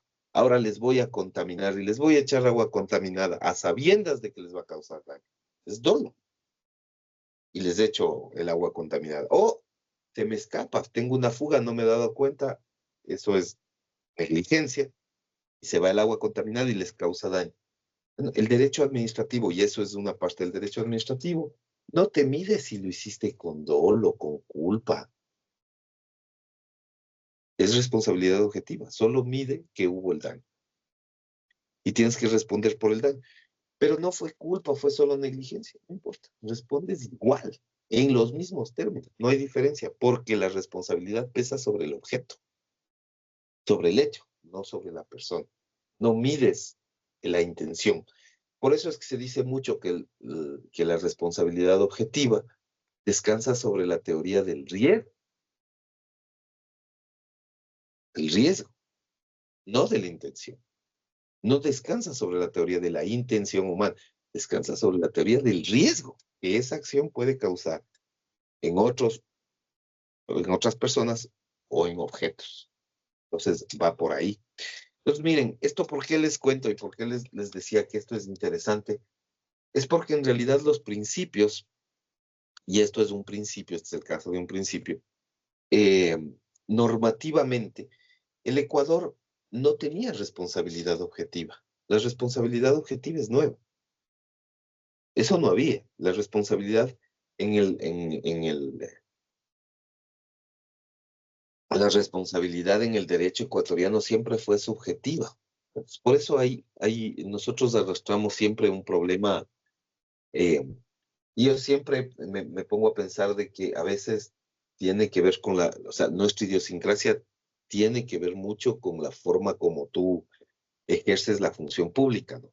En los países anglosajones, en cambio, la responsabilidad objetiva es propia del país anglosajón. Ellos no miden, y esa es una cosa que está metida en su cosmovisión. O sea, ellos miden el daño. Ellos miden la responsabilidad de índole objetivo. Nunca miden lo subjetivo. Por ejemplo, fíjate tú que un funcionario público, ¿no es cierto? Cuando, por ejemplo, en Inglaterra o en Estados Unidos, la normativa siempre tiende a responsabilizar objetivamente, incluso al funcionario público. Entonces, cuando tú, por ejemplo, con una decisión administrativa causas daño al administrado, por ejemplo, le impones mal una multa, el Estado no paga esa multa. O sea, si hay, por decirte algo, tú le sancionaste, digamos que trabajas en rentas internas, o sea, en la oficina de impuestos, y tú le multaste a un contribuyente mal, tú eras el funcionario, ¿no?, de impuestos, y le multaste mal, y el funcionario y el contribuyente te demanda y te gana el juicio, el Estado no paga el funcionario, paga el funcionario, porque la responsabilidad tiene que ver con la objetividad de ese funcionario en ese cumplimiento de acción. Acá, por ejemplo, no es así, pues, ¿no? ¿Por qué? Porque el funcionario tiene una relación laboral con la entidad. La entidad es la que asume, la entidad es la que pone la cara. El funcionario tiene ahí una responsabilidad laboral. Entonces, Sí, por ahí quizás le tengo un llamado de atención, depende, ¿no? De cómo sea eh, digamos, el régimen disciplinario. Sí, por ahí le ponen un memorándum, le dicen que es un primer llamado de atención. Si ya es muy repetitivo, capaz que le despiden, pero no llega a pagar, pues acá. Allá en esos países sí paga directo. Que no están viendo si su intención fue perjudicarle con la multa o fue por negligente. No están viendo eso. Ellos te sancionan. Entonces, hasta en esos temas es un poco diferente. Y eso tiene que ver con los principios generales del derecho. Entonces, en el derecho, en el derecho local tú sí puedes acogerte a ciertos principios. Entonces, nosotros sí podemos, dentro del derecho local ecuatoriano, tener principios asociados al debido proceso, a la celeridad, bueno, en fin, a un montón de elementos que ustedes conocen muy bien, que ya los han estudiado. Sí, aquí sí se puede, localmente. Pero afuera, por ejemplo, acá nosotros podríamos decir ya en el derecho penal siempre vamos a aplicar la responsabilidad subjetiva y en el derecho administrativo la objetiva. De hecho, eso hacemos aquí. Pero tú, la responsabilidad subjetiva no le puedes exigir que cumpla a Australia o a la India o a Nueva Zelanda. No puedes, porque ellos tienen otro sistema. Entonces tú no puedes aplicar eso erga omnes. Entonces, sí puedes usar, por ejemplo, hay autores como Lauter Park eh, o Hills, que son así como muy, eh, muy conocedores. Ellos, digamos, tienen recopilaciones excelentes de principios de derecho internacional, como pacta sunt servanda, que es un principio generalizado, que nosotros lo vamos a ver en derecho de los tratados. Bueno, esto sí podría utilizarlo, ¿no? Pero como parte de la sentencia. Pero de ahí que tú me digas que sí puedes aplicar ciertos principios del derecho, principios dogmáticos, jurídicos, en un país o en otro, eso ya no es tan posible. Es posible simplemente por esta razón, ¿no? Porque cada país responde a una organización distinta. Entonces, en el mundo hay una organización que tiene que ver con el derecho continental, que es el derecho romano, esencialmente, tiene que ver con el common law, que es el derecho insular o el derecho de la isla, que es Inglaterra, Gran Bretaña, donde se desarrolla ese derecho, ¿no? Y tienes también el derecho germano, que se desarrolló en Prusia, principalmente la zona que se conoce como la de los alemanes, ¿no? De Alemania y tal. Pero y que claro, hay varias vertientes, ¿no? Entonces, claro, los anglosajones, ellos se repartieron en Estados Unidos, Canadá, Australia, la India, Nueva Zelanda, eh, en la isla propia del Reino Unido. Ellos están por ahí, este es su derecho, ¿no? De ahí está el derecho romano, que es América Latina, toda, por ahí Europa, algunos países, la mayoría de países tienen derecho continental.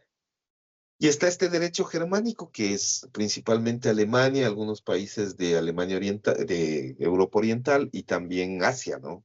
Donde han estado.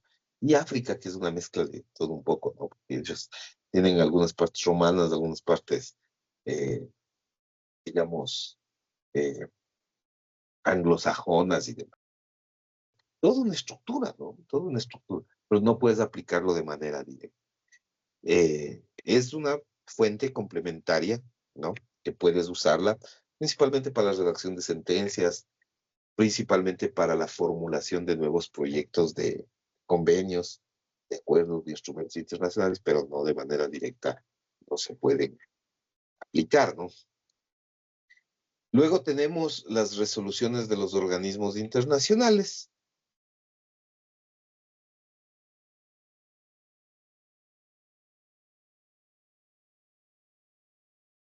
En la práctica, bueno, siempre tenemos que poner esto, ¿no?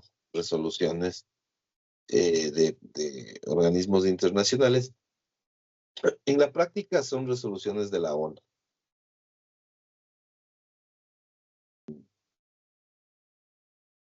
Porque la ONU es la organización más grande del mundo en términos internacionales. se le deja abierto porque sí hay otras resoluciones que pueden tener injerencia. Por ejemplo, en el caso nuestro, también hay ciertas resoluciones, por ejemplo, de la Organización Internacional del Trabajo. De hecho, varios de los acuerdos que se usan en esa materia tienen que ver con acuerdos internos. Hay otras resoluciones también, otros ejemplos.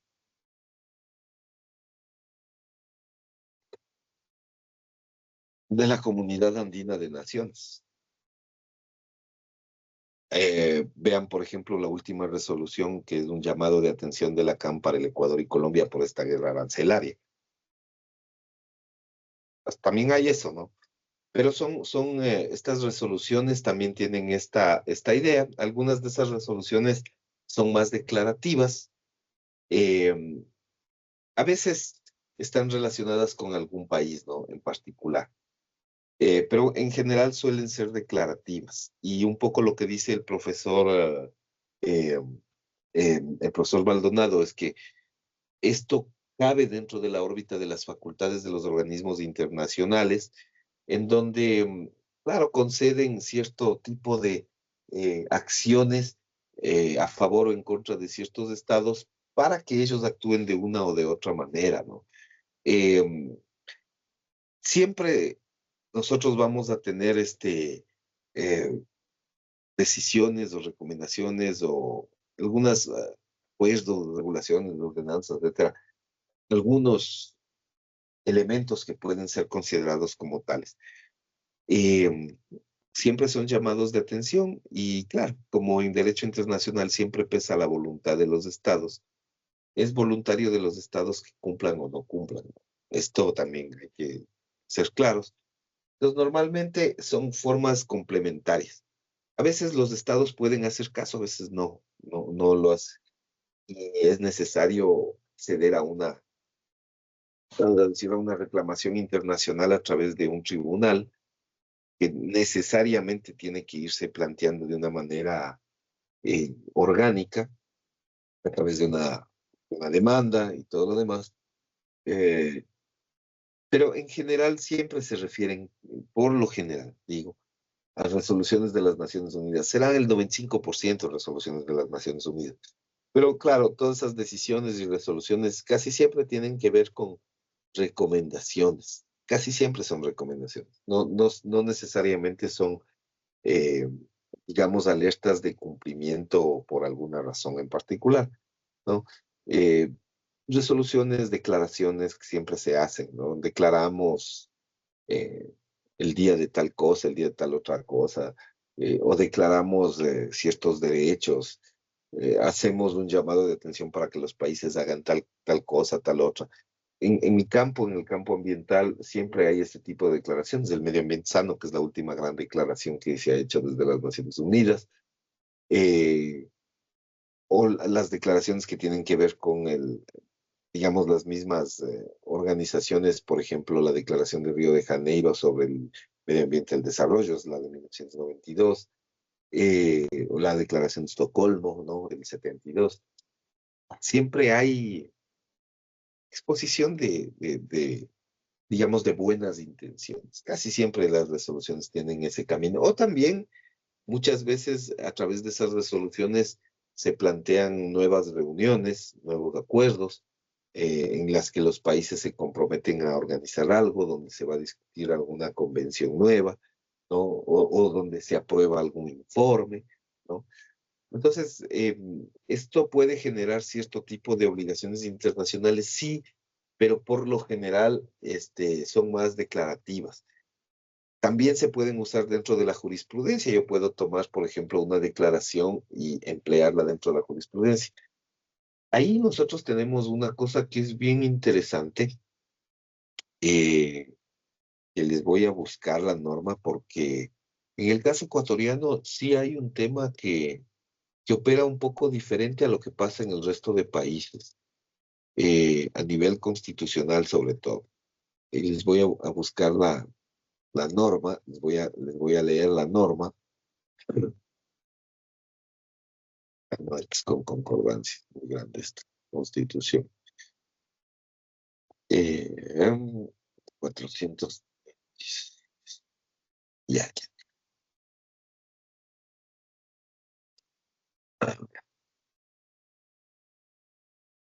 Hay que ponerle con desplazamiento, porque si no, no se aprecia muy bien.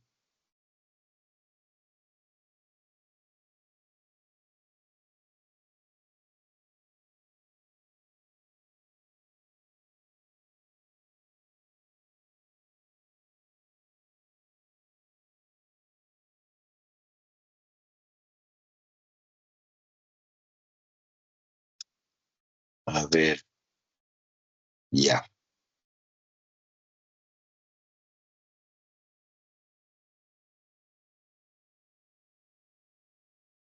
Ya está la Constitución.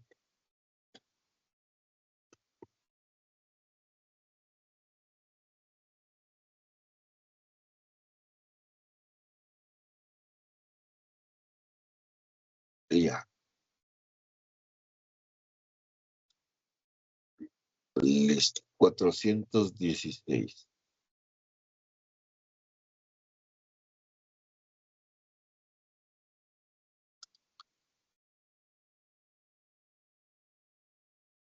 A ver, 416. ¿Cómo les voy a...? Yo les decía un poco que el... A ver, les voy a pegar aquí. Estas resoluciones tienen, es particular en el caso del Ecuador, porque estas resoluciones tienen una aplicación que usualmente en casi cualquier país son consideradas, digamos, como soft law, es decir, que no son de cumplimiento obligatorio. Sin embargo, en el Ecuador, cuando ustedes miran el artículo 416 de la Constitución, que está, sí se ve, ¿no? Que está en pantalla. eh, Ustedes se encuentran con esta disposición, que en materia de derechos humanos, ¿no? En materia de derechos humanos, está, digamos, señalado. eh, Nosotros tenemos que propiciar ejercicio pleno al cumplimiento de obligaciones en instrumentos internacionales de derechos humanos. Esto significa que para nosotros los instrumentos, aunque no sean eh, obligatorios, aunque sea una declaración como la Declaración de los Derechos Humanos, en la legislación del Ecuador, esto es exclusivo de la legislación del Ecuador, son aplicables de manera obligatoria en materia de derechos humanos. Son obligatorios. Los instrumentos internacionales, declaraciones y demás son obligatorias en el Ecuador, en esta materia, en derechos humanos. Entonces, de ahí sí caben estas declaraciones de intenciones y tal que normalmente no son obligatorias en ningún lugar del mundo. En el Ecuador sí, porque la Constitución les dio validez jurídica al establecer que, digamos que en las relaciones del Ecuador con la comunidad internacional, eh, se debe exigir el respeto de derechos humanos, ¿no? Que han sido asumidas mediante la suscripción de instrumentos internacionales. Pero instrumentos internacionales ya vimos nosotros que son de dos clases, ¿no? Son soft law y son hard law. Los unos son declaraciones, son manifestaciones de voluntad, expresiones de compromiso, qué sé yo, pero no son obligatorios. Y los hard law sí no son obligatorios. Pero en el caso ecuatoriano, ambos tienen esa trascendencia. Entonces, eso es importante tener en cuenta, porque eso es como funciona. Eso en cuanto a estos famosos principios, ¿no es cierto?, que hemos visto, ¿no? Estas resoluciones de las entidades en general, ¿no? Y entonces, claro, finalmente, para concluir, nosotros tenemos como fuentes la doctrina de los tratadistas, ¿no? Es algo que es parecido al derecho local, ¿no? Entonces tenemos una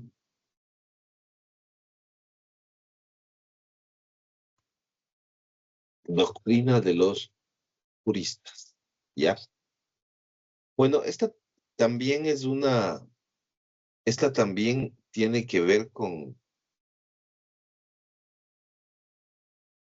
ya, esto también tiene que ver con, vamos a decir, con una fuente secundaria, ¿no? También se puede utilizar los argumentos de ciertos tratadistas. Yo les contaba hace un rato el caso del profesor Lauter Park, que es como, o el profesor Hills, que son autores de mucho prestigio, son fallecidos ya, pero a ellos se les debe prácticamente gran parte del desarrollo de los argumentos que se han utilizado en el derecho internacional público contemporáneo. Gran parte de la teoría respecto al derecho de los tratados viene de ahí, ¿no? De estos autores que han estado dedicados a la investigación pública de todos estos elementos. Entonces, esto sí es una cuestión que puede ser trascendente, pero también a nivel accesorio. Entonces, puede estar integrado en la sentencia, puede ser parte de una resolución, de un convenio, pero claro, por lo general no son aplicables de manera erga omnes, ¿no? A veces no son obligatorios ni siquiera interpartes, pero sí son complementarios, porque se puede utilizar los principios, los desarrollos que ellos lo han tenido, como para ser fuente accesoria del derecho internacional público. Y estos son los elementos que nosotros tenemos para que en la práctica se pueda visualizar toda la estructura, ¿no? Eso es básicamente. Bueno, preguntas, por favor. Señor Parra. No, profesor. Ok, señorita de la Cruz. No. Ok, señorita Robinson. No, profesor. Ok, señorita Padilla. No, profesor. Ok, señor Barrio.